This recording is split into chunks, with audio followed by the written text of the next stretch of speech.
네, 전 세계 수리 방송을 사랑해 주시고 또 전국에서도 아낌없는 성원을 보내주시는 구독자 여러분 반갑습니다. 기적 일급 한자 164강이죠.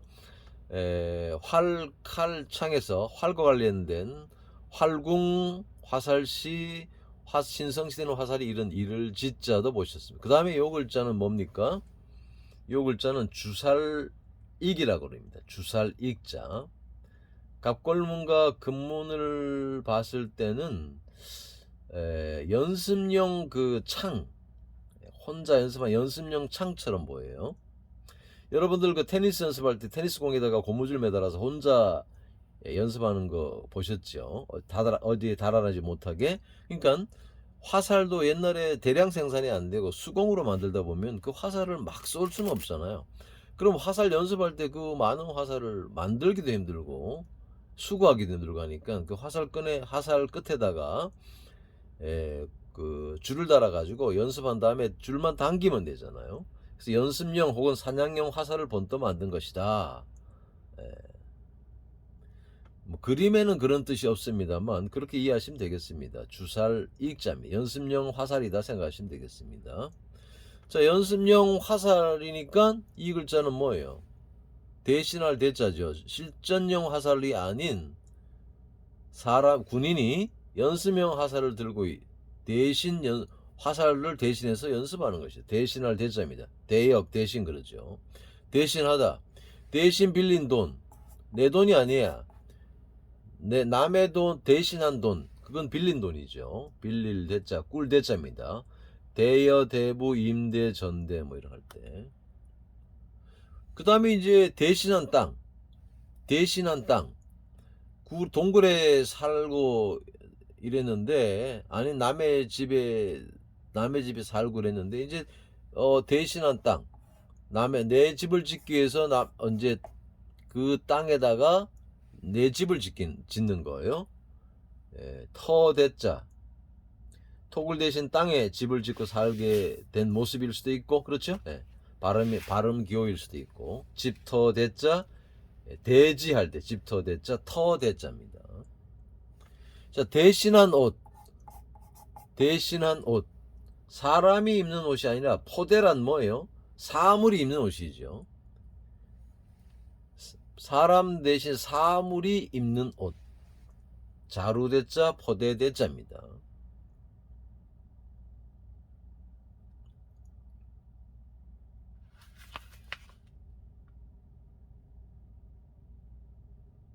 그 다음에 대신한 새는 뭐예요?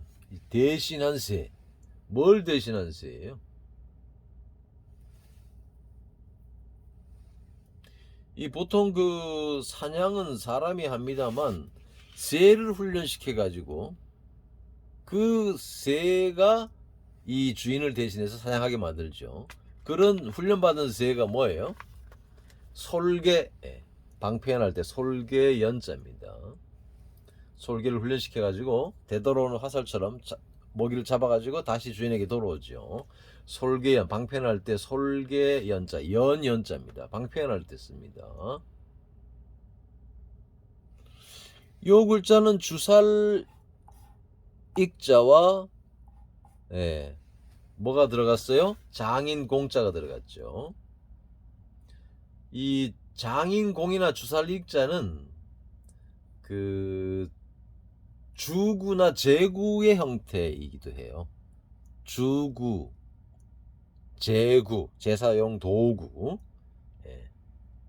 그래서 주구라는 것은 이제 주문 외우는 거잖아요. 그런 도구를 들고 무속인이 아니면 어떤 또 제사장이 제사를 지낼 때 그런 어떤 돌을 들고 있는 도구예요. 그래서 이게 법식 식자입니다. 법식자, 제도식자, 의식식자예요. 이 제사를 지내는 이유 중에 하나가 또 주구나 무구를 들고 어떤 의식을 행하는 이유 중에 하나가 사악한 기운을 없애버리게 떨쳐버리는 행위죠. 그래서 법식이라는 말이 생겨서 법식, 제도식, 의식식자예요. 그런 행사에는 아주 그 어떤 그 법이 있고 또 제도가 있고 의식이 있어요. 절차가 있잖아요. 그래서 법식자, 제도식자, 의식식자가 되었어요. 그러면 이 사악한 기운을 없애기 위해서 제사를 어떤 부닥거리를 할 때는 먼저 뭘 해야 되겠어요? 몸을 닦아야 되겠죠. 그러죠? 예. 몸을 정결하게 해야 됩니다.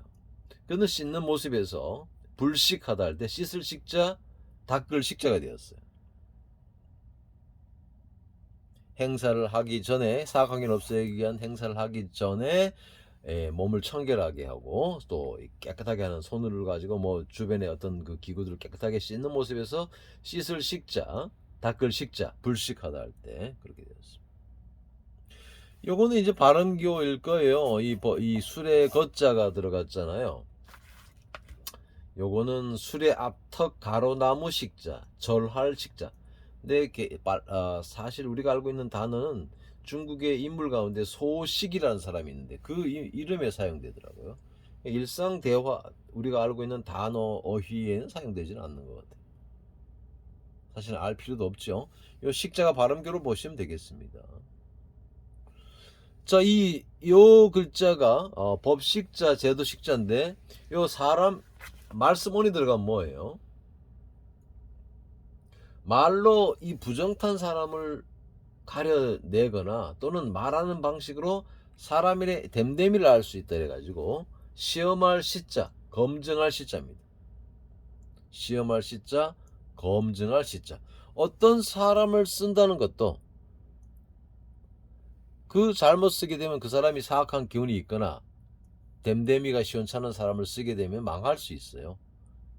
그런 경우들이 많죠. 그러니까 신하를 뽑을 때도 어떤 신하를 쓸 때도 말로서 또 상대방의 공사나 대사를 우리나라에 파견한 사람들을 말을 이게 이제 저게 옳은 말인가 그런 말인가 파악하기 위해서도 말로서 검증을 해야 되겠죠. 그런 어떤 검증 시험할 시자 검증할 시자입니다. 말로 부정탄 사람을 가려내거나 말하는 방식을 통해서 알아내는 것에서 시험할 시자 검증할 시자입니다. 그렇게 검증을 했는데 그 어떤 고위 관료나 어떤 그 외교 사절이 이 악한 기운이 있다고 느껴졌어요. 그럼 어떻게 해야 되겠어요? 죽여야 되겠죠. 그래서 이것이 죽일 살자입니다. 이 글자가 사람을 죽여갖고 나무 위에다 걸어놓은 모습일 수도 있어요. 그러니까 시해라는 말이 여기서 생겨요. 윗사람 죽일 시자입니다. 아무나 죽이는 거 아니에요. 왕이 이게 부정 탔어. 예? 고위 관료가 부정 탔다고 느껴져요. 또 파견된 타국에서 넘어온 이 사신이 부정 탄 것 같아. 그러면은 죽여버립니다. 그래서 윗사람 죽일 시자가 되었습니다. 이 주살익자, 연습용 화살인 주살익자를 통해서 대신할 대자가 만들어졌고 대신할 대자를 이해하니까 이런 글자들을 쉽게 파악할 수 있게 되었고 그 다음에 식자를 통해서도 이런 글자들을 또 쉽게 이해할 수 있게 되었습니다. 한자를 무조건 외울 필요가 없는 것이고 조자 원리를 통해서 한자를 익혀야 되고 그런 그 과정을 통해서 우리가 상식도 좀 늘어나고 과거의 사람들의 삶의 형태나 모습도 파악할 수 있게 되고 통찰력도 생기고 분별력도 생기고 창의력도 생기고 일석삼사조가 되겠죠. 이런 식으로 한자 공부를 하면 다음 시간에 만나겠습니다.